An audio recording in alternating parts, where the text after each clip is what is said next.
নমস্কাৰ আজি আমি পুনৰ আৰম্ভ কৰিছোঁ B.Ed আৰু D.EL.Ed এণ্ট্ৰেন্সৰ কাৰণে কিছুমান অতি প্ৰয়োজনীয় জেনেৰেল নলেজ আৰু কাৰেণ্ট এফেয়াৰ্ছৰ কুৱেশ্যনছ আমি অলৰেডি বিভিন্ন প্ৰিভিয়াছ ইয়েৰৰ teaching aptitude general knowledge English maths reasoning আদি সকলোৰে ভিডিঅ' বনাই ৰাখিছোঁ যদি আপুনি সেই ভিডিঅ'সমূহ চোৱা নাই তেন্তে আমাৰ চেনেলটো ছাবস্ক্ৰাইব কৰি তাতে প্লেলিষ্ট বনোৱা আছে আপুনি তাতে গৈ চাব পাৰে আৰু আশা কৰোঁ এই ভিডিঅ'সমূহে আপোনাৰ প্ৰিপেৰেশ্যন জাৰ্ণি যথেষ্টখিনি সহায় কৰিব আজি আমাৰ প্ৰথম প্ৰশ্নটি আছে consider the following statement about Paris Olympic games 2024 পেৰিছত যি অলিম্পিক হৈছিল তাৰ বিষয়ে কিছুমান ষ্টেটমেণ্ট দিছে ষ্টেটমেণ্ট নাম্বাৰ 1ত কৈছে India won a total of 7 medals at the Paris Olympic ভাৰতবৰ্ষই 7টা মেডেল জিকিছে বুলি কৈছে পেৰিছ অলিম্পিকত statement number 2 Paris Olympics marked India's 26th appearance in summer Olympics till now এতিয়ালৈকে আমাৰ ভাৰতবৰ্ষই 26 নম্বৰ বাৰ ছামাৰ অলিম্পিকত ভাগ লৈছে বুলি কৈছে আৰু নেক্সটটো কৈছে number 3 Indian athletes have participated in every summer Olympics event since the year 1920 1920 চনৰ পৰাই ভাৰতীয় যিখন খেলুৱৈ আছে তেওঁলোকে ছামাৰ অলিম্পিকত ভাগ লৈ আহিছে বুলি কৈছে আৰু ষ্টেটমেণ্ট নাম্বাৰ 4ত কৈছে India was the first Asian nation to participate in the Olympic games ভাৰতবৰ্ষই প্ৰথমখন এছিয়ান নেশ্যন হয় এছিয়ান দেশ যিয়ে নেকি কি কৰিছে আমাৰ পাৰ্টিচিপেট কৰিছে অলিম্পিক গেমছত প্ৰথমবাৰৰ কাৰণে তো ইয়াতে কৈছে কি choose the correct answer from the options given বিলো এতিয়া অপশ্যনছবিলাকৰ ভিতৰত আমি শুদ্ধটো উলিয়াব লাগে আমি যদি চাওঁ অপশ্যনছবিলাকৰ ভিতৰত আমাৰ যদিটো 1ত আছে India won a total of 7 medals বুলি কৈছে 7টা জানো মেডেল জিকিছিল 2024ত ইণ্ডিয়াই 6টা মেডেল জিকিছিল এইটোৱে আমাৰ অপশ্যনটোত কি আছে আমাৰ ষ্টেটমেণ্ট নাম্বাৰ 1টোৱে আমাৰ ভুল হৈ আছে বাকী যদি ষ্টেটমেণ্ট 2, 3 and 4 বাকী গোটেইকেইটাই শুদ্ধ হয় ষ্টেটমেণ্ট নাম্বাৰ 1টোৱে যিটো ভুল তেতিয়াহ'লে আমাৰ অপশ্যন নাম্বাৰ চি হ'ব 2, 3 and 4 আৰ কাৰেক্ট বাকীকেইটা আপোনালোকে ষ্টেটমেণ্ট ভালদৰে চাই ৰাখিব আৰু কেইটা মেডেল পাইছিল 2024 এইটো ইম্পৰ্টেণ্ট হয় 6টা ইয়াতে 7টা লিখা আছে নেক্সটটো কৈছে consider the following statements about the Ahom rule in Assam Ahom ৰুলৰ বিষয়ে সুধিছে কিছুমান ষ্টেটমেণ্ট তাতে নাম্বাৰ 1 কৈছে the paik system was a voluntary service system during Ahom ৰুলৰ সময়ত আহোম যেতিয়া শাসন আছিল তেতিয়া কৈছে পাইক ছিষ্টেমটো এটা ভলণ্টাৰী ছাৰ্ভিচ স্বেচ্ছাসেৱক সেৱা বুলি কৈছে সেইটো সময়ত নেক্সটটো কৈছে statement number 2 the paik system was designed by Momai Tamuli Borbarua in the year 1609 under the rule of Pratap Singha কৈছে যে মোমাই তামুলী বৰবৰুৱাই এই পাইক ছিষ্টেমটো সৃষ্টি কৰিছিল 1609 চনত প্ৰতাপ সিংহৰ ৰাজত্বকালত নেক্সটটো কৈছে the paiks render their service in exchange of land provided by the rulers to subjects ইয়াতে কৈছে যে পাইকবিলাকে কি কৰিছিল তেওঁলোকৰ ছাৰ্ভিচ দিছিল তাৰ বিনিময়ত যিটো ছাৰ্ভিচ দিয়ে তাৰ বিনিময়ত তেওঁলোকে কি পাইছিল লেণ্ড পাইছিল কোনে দিছিল ৰুলাৰবিলাকে টু ছাবজেক্ট মানে প্ৰজাবিলাকক ইয়াতে কৈছে কি choose the correct answer from the options বিলো এতিয়া অপশ্যনছবিলাকৰ ভিতৰত তোমাৰ শুদ্ধ উত্তৰটো বাচিবলৈ কৈছে ইয়াৰ ভিতৰত যদি আমি চাওঁ অপশ্যন নাম্বাৰ চি 2 and 3 2 আৰু 3টো শুদ্ধ হয় প্ৰথম 2টোত কৈছে কি যে মোমাই তামুলী বৰবৰুৱাই পাইক ছিষ্টেমটো উলিয়াইছিল সেইটো সম্পূৰ্ণ শুদ্ধ প্ৰতাপ সিংহৰ দিনত সেইটো শুদ্ধ আৰু তেওঁলোকে কি হৈছিল নিজৰ ছাৰ্ভিচ দিয়াৰ বিনিময়ত কি পাইছিল exchange of land provided by the rulers তেওঁলোকে তাৰ বিনিময়ত মাটি পাইছিল আৰু যিটো কৈছে এটা ভলণ্টাৰী ছাৰ্ভিচ একচুৱেলি নহয় ভলণ্টাৰী ছাৰ্ভিচ নহয় যিহেতু সেইকাৰণে তেওঁলোকে এক্সচেঞ্জৰ বিনিময়ত আকৌ মাটি পাইছে নিজৰ ইচ্ছামূলক নহয় তেওঁলোকৰ এটা ছিষ্টেম কৰি দিয়াই হৈছিল তো সেইকাৰণে অপশ্যন নম্বৰ 1টো ভুল হয় বাকী দুইটা শুদ্ধ হয় নেক্সটটো কৈছে which is the southernmost point of the Indian territory ভাৰতৰ আমাৰ কি কৈছে চাউথৰ ফালে থকা দক্ষিণৰ ফালে থকা পইণ্টটো সুধিছে তো ইয়াৰে যদি অপশ্যনছবিলাক চাওঁ অপশ্যন নাম্বাৰ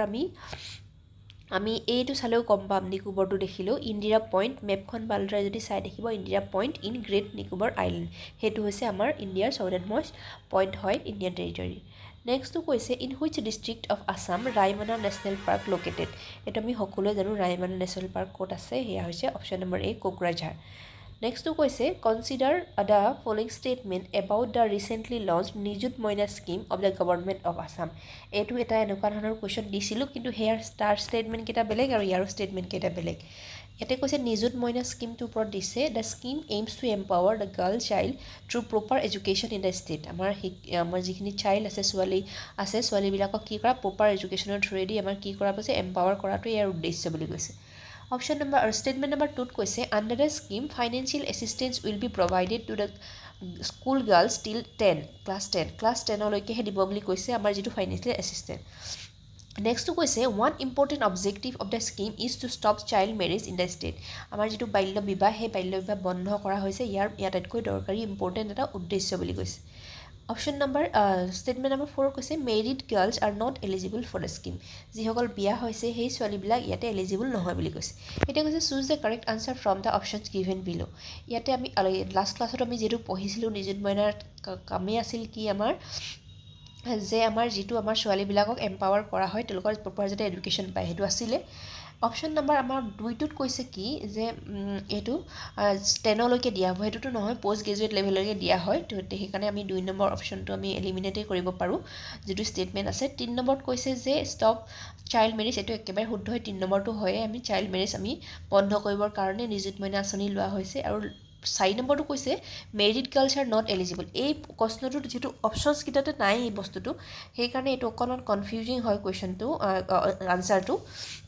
আচলতে এটা অপশ্যন যিটো আনচাৰ কি আছিল তাত 1, 3 and 4 দিছে মোৰ মতেতো 1 আৰু 3 হে হ'ব লাগে 4টো নহয় লাষ্ট যিখন পেপাৰ আছিল সেইখনত 4টোত নাই নথকাকৈ দেখাইছে কাৰণ কেলৈ মেৰিড গাৰ্লছবিলাক এলিজিবল হয় যদিহে তেওঁলোকে B.Ed আৰু পষ্ট গ্ৰেজুৱেট ডিগ্ৰী কৰি আছে সেইকাৰণে 1 and আমাৰ হ'ব কি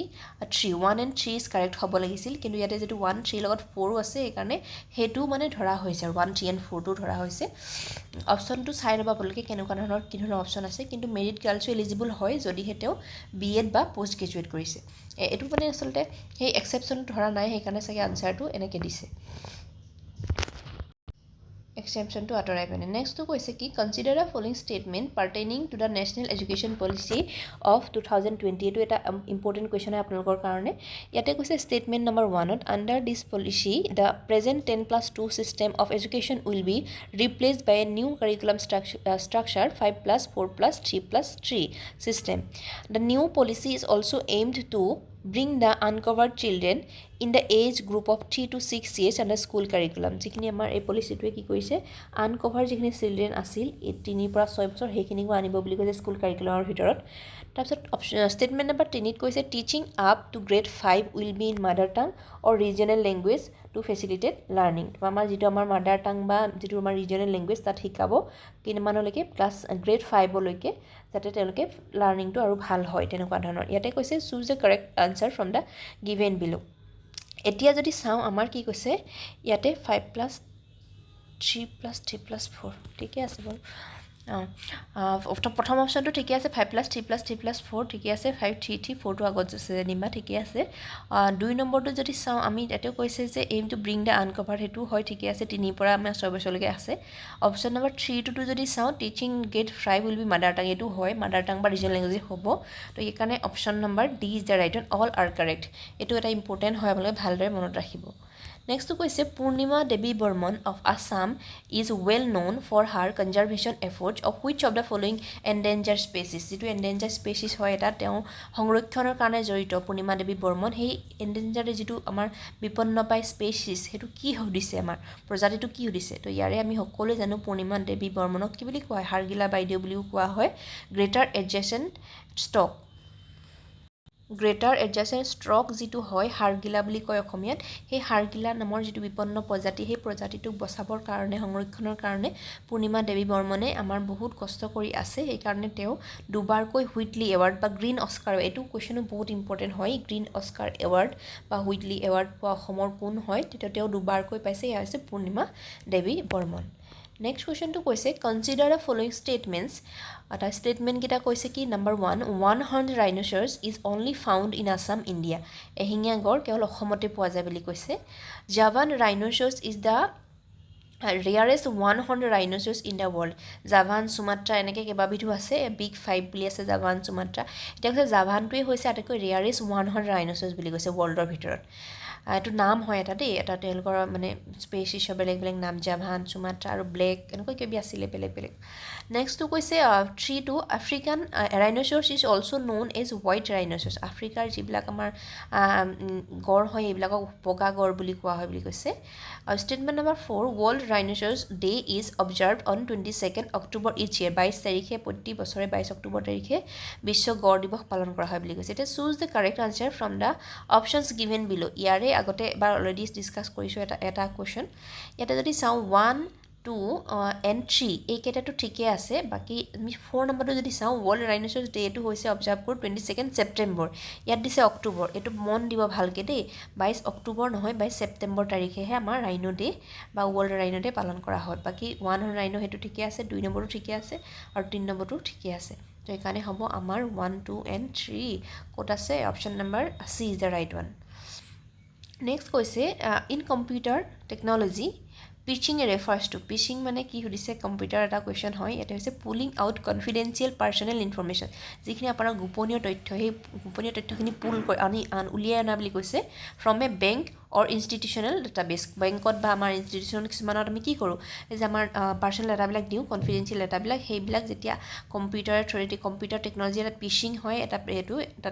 মেথড হয় সেই প্ৰচেছটোৱেদি কি কৰে সেই কনফিডেঞ্চিয়েল বা গোপনীয় তথ্যবিলাক হৈছে উলিয়াই অনা সেই কাৰ্যটোকে কৈছে পিচিং PHI Next to কৈছে along with Assam, the foxtail orchid or kopo full is also the state flower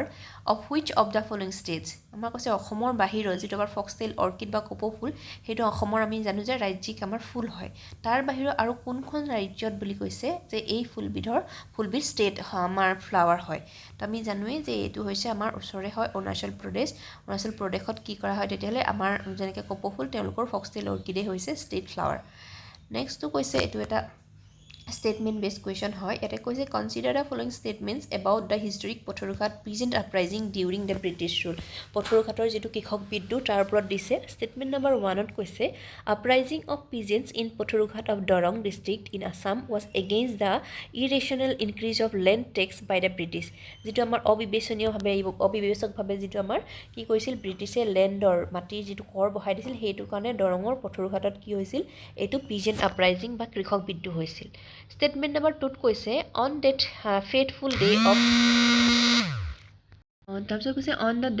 fateful day of the 28th January 1894 143 peasants were killed and hundreds of others injured in indiscriminate police firing এটা কৈছে যে হেতু সময়ত police ফায়াৰিংত ইমানজন মানুহ মৰিলে 143 peasant বিলাক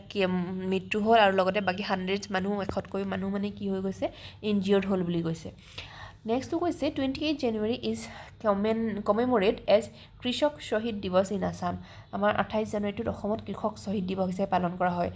Next to কৈছে কি option statement number 4 statement number since the year 2000 Indian Army has been paying homage to the Patharughat martyrs on 28 January every year এই তেতিয়াৰ পৰা 2000 চনৰ পৰা ইণ্ডিয়ান আৰ্মিয়ে কি কৈছে পথৰুঘাটত তেওঁলোকক সন্মান জনাই বুলি কৈছে 29 জানুৱাৰী এটা কৈছে choose the correct answer from the options given below এতিয়া যদি আমি অপচনছ বিলাক চাওঁ অপচনছ বিলাকৰ ভিতৰত option number D is the right one all R correct আমি ভালদৰে যদি চাওঁ এপাৰ কেইবাটাও কোৱেশ্চন উলিয়াব পাৰোঁ যে পথৰুঘাট আপৰাইজিং কেতিয়া হৈছিল 1894 তাতে পথৰুঘাট ক'ত আছে কেতিয়াবা এটো হুদে দৰঙত আছে দৰং ডিস্ট্ৰিক্টত আছে কি কাৰণে হৈছিল হেতু দিছে যে ল্যান্ড টেক্স হয় ভূমি ৰাজহ বৃদ্ধি কৰা হৈছিল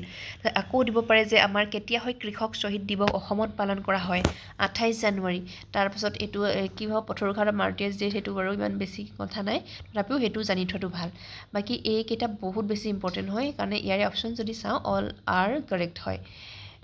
next question Next question, identify the festival with the following description. The festival lise etu description to pra ami uliabo lage festival tu ki. It is the most popular festival of Jaintia tribe of Meghalaya. Meghalaya jitu amar Jaintia tribe hihotor major famous bili goise ei festival tu. It is celebrated in the month of July for good health, prosperity and bumper harvest. Jate teloke ketia mah July mahot kore jate good health hoy, prosperity tel সমৃদ্ধি হয় আৰু bumper harvest jate kheti bati bhal hoy tar karone. Statement number 3 কৈছে the non-Christian Nar people who believed either in the traditional faith of Nimetar or Hinduism observe this festival. He non-Christian মানুহ যিখিনিয়ে হিন্দুইজমক believe কৰে সেইখিনিয়ে এই ফেষ্টিভেলটো পালন কৰে বুলি কৈছে which of the following is a festival we are referring to এটা এই ফেষ্টিভেলটো কোনটো কাৰ কথা আমি কৈ আছো ইয়াৰে যদি option number D is the right one Behdienkhlam festival তেওঁলোকৰ হয়তো প্ৰনাউন্সিয়েচনটো বেলেগ হ'ব তো এইটো হৈছে অপচন নম্বৰ ডি জয়ন্তিয়া ট্ৰাইবৰ যিখিনি মেঘালয় মানুহ আছে সেইখিনি মানুহে অবজাৰ্ভ কৰে Next to কৈছে which of the following Burunjis was written by Ratna Kondali and Arjun Das Boiragi এটা important question হয় Arjun Das Boiragi আৰু Ratna Kondali পেলে লিখা বুৰঞ্জীখনৰ নাম কি সেয়া হৈছে অপশ্যন এ ত্ৰিপুৰা বুৰঞ্জী তো এইখিনি আছিল আজিৰ কুৱেশ্যনছ আশা কৰোঁ আপোনালোকে ভিডিঅ'টো ভাল পাইছে যদি ভাল পাইছে আপোনালোকে শ্বেয়াৰ কৰিব কমেণ্ট কৰিব ছাবস্ক্ৰাইব কৰিব আৰু যাতে আপোনালোকলৈ এনেকুৱা নতুন নতুন ভিডিঅ' আনি থাকিব পাৰোঁ আৰু আপোনালোকে প্ৰিপাৰেশ্যন ভালদৰে কৰক থেংক ইউ ফৰ ৱাটছিং